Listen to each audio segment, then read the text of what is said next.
FundStrat's Tom Lee thinks there are more gains ahead. The firm just raised its S&P 500 year-end target to 4,800, up from 4,700. And joining us is Tom Lee, managing partner at FundStrat. So why did you take it up by 100 points? Well, there's a couple of reasons for it. One, I think earnings are really affirming that demand is really strong for businesses and margins are holding. Entering a really good seasonal period for markets, especially into year-end. And the third, which we talked about in our note last night, was the equities are exiting a 1-month consolidation or 30 days. That's happened twice early this year.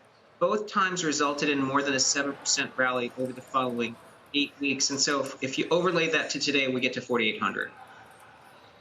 But Tom, if you look at some of the reasons for the consolidation, particularly during the month of September, Fed tightening, economic slowdown from very high levels, high persistent inflation, none of those have really gone away, have they?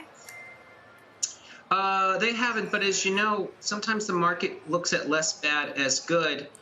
Inflation's an example that I think some of the pressures that were really evident, like used car prices or lumber, they're starting to roll over. From a COVID perspective, we've seen a really big retracement both in the U.S. and in Israel. And with regard to sort of the narrative around the economy slowing, there's just ample evidence of pent-up demand, whether it's the pickup in international inbound travel requests or if we look at credit card spending. I don't think we're really at that sort of peak everything because people are still quite nervous about COVID, and we haven't really seen a full return to normal.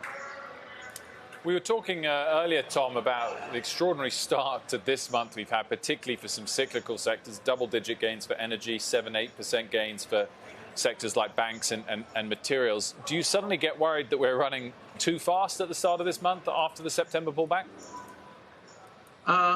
Stocks have been pretty challenging for the last 8 weeks, and we know, talking to our institutional investors, they got pretty nervous, raised a lot of cash, got very defensively positioned.